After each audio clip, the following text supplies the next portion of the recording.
नमस्कार, this is S के सिंह और आप देखना शुरू कर चुके हैं मेरा YouTube channel the people S के। इस चैनल के पर्सनल फाइनेंशियल प्रोग्राम निवेश खिड़की में आपका बहुत बहुत स्वागत है। वैसे तो राजनीति और शेयर मार्केट का संबंध एक संगीतकार और नृत्यकी की तरह होता है।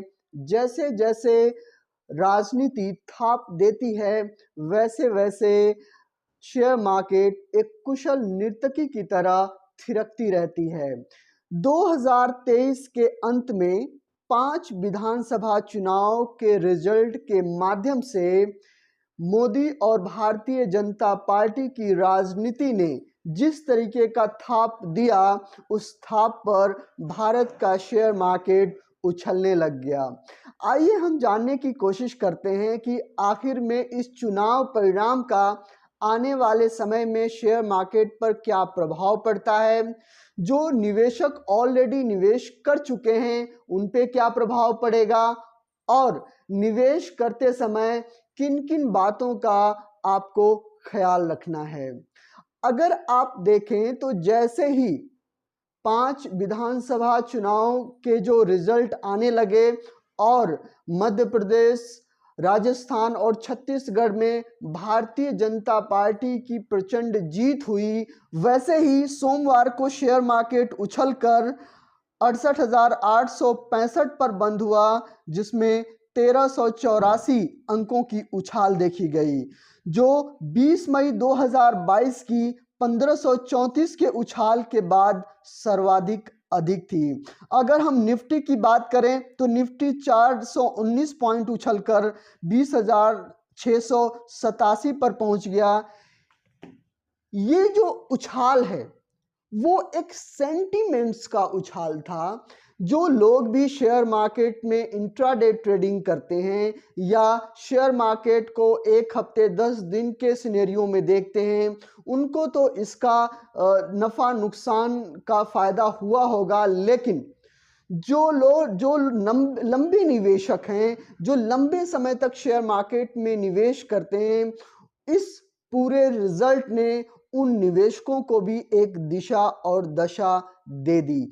शेयर मार्केट में जो ये उछाल था, ये उछाल सेंटीमेंट्स के आधार पे था। जो लोग भी शेयर मार्केट में इंट्राडे ट्रेडिंग करते हैं या शेयर मार्केट में निवेश को हफ्ते 10 दिन या 15 दिन के सिनेरियो में देखते हैं, उन्होंने तो इस पूरे मूवमेंट का फ़ायदा या नुकसान उठाया होगा। लेकिन जो लोग शेयर मार्केट में एक लंबे जो है कि समय से निवेश को देखते हैं, उनके लिए एक दिशा और दशा भी इस शेयर मार्केट ने दे दी।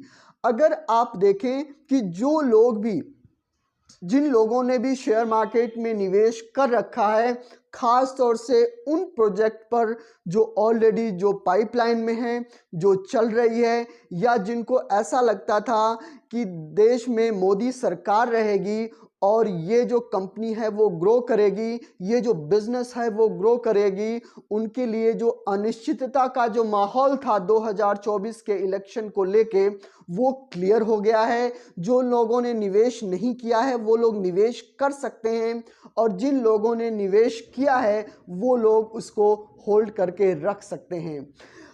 उदाहरण के तौर पे अगर आप देखें तो अभी कुछ ही महीनों पहले जब अडानी के कंपनियों पर हिंडनबर्ग की जो रिपोर्ट आई थी, उस रिपोर्ट के आधार पे अडानी एंड कंपनी के जो शेयर्स हैं, जो कंपनियों की जो वैल्यूएशन है, वो धड़ाम से जमीन पर गिर गई।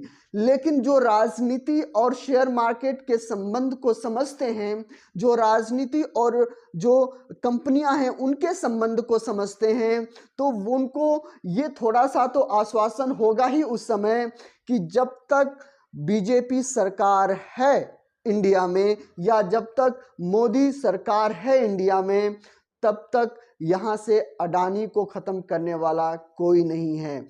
और जिन लोगों ने भी इस पर विश्वास जताया, आप देखेंगे कि अडानी के शेयरों ने बाउंस बैक किया। मैं राजनीति और बिजनेसमैन के संबंध को इस संदर्भ में नहीं देख रहा हूँ। अभी जो मैं बात कर रहा हूँ वो बात कर रहा हूँ एक निवेशक के हिसाब से। तो आने वाले समय में जिन पे भी गवर्नमेंट का हाथ है, जिन कंपनीज पे गवर्नमेंट का हाथ है, जिन बिजनेसमैन पे कंपनी का हाथ है, उनके शेयर आने वाले समय में और बढ़ सकते हैं, क्योंकि जो रिजल्ट 2023 के जो अंत में आया है और जिसमें बीजेपी मैजिक, मोदी मैजिक जो चला है, मोदी की जो गारंटी चली है, इस बात से तो साफ हो जाता है कि 2024 के इलेक्शन में आने वाले समय में अभी मोदी के सामने खड़ा होने वाला कोई नहीं है। और जिस तरीके से 2019 में एक प्रचंड जीत के साथ मोदी और बीजेपी आई, वैसे ही 2024 के इलेक्शन में भी आ सकती है। और कहीं ना कहीं अगर पूरे संदर्भ को देखें तो भारतीय राजनीति और चुनाव का जो रिजल्ट आने वाला है, उसका एक सकारात्मक पहलू, सकारात्मक प्रभाव आने वाले शेयर मार्केट पे पड़ने वाला है। वैसे तो जब आप शेयर मार्केट में निवेश करते हैं तो सिर्फ उसको भारतीय राजनीति के हिसाब से नहीं देखते, क्योंकि शेयर मार्केट जो गिरता है या बढ़ता है वो सिर्फ भारतीय राजनीति के निर्णयों के आधार पे ही नहीं, बल्कि इंटरनेशनल एक्टिविटीज, इस इंटरनेशनल राजनीति के आधार पे भी जो है कि वो घटता बढ़ता है। तो जब भी आप शेयर मार्केट में निवेश करें तो उसके फंडामेंटल एनालिसिस को अच्छी तरीके से आप देख लें, उसके फाइनेंशियल रिपोर्ट को आप देखें, पीबी पीई रेशो को अच्छी तरीके से देखें, उसके प्रॉफिट और लॉस को अच्छी तरीके से देखें, उसके बाद ही निवेश करें, जिसमें एक पहलू उस पूरे कंपनी में या पूरे बिजनेस पे भारतीय राजनीति का एक एटीट्यूड भी हो सकता है। तो आज के इस प्रोग्राम में बस इतना ही, और आने वाले समय में जल्दी ही मिलने की उम्मीद के साथ मैं आप लोगों से विदा लेता हूं। अगर आपको ये वीडियो अच्छा लगा तो आप इस चैनल को सब्सक्राइब कर इस जो है कि वीडियो को शेयर करके और लाइक करके मुझे प्रोत्साहित करें। नमस्कार, जय हिंद।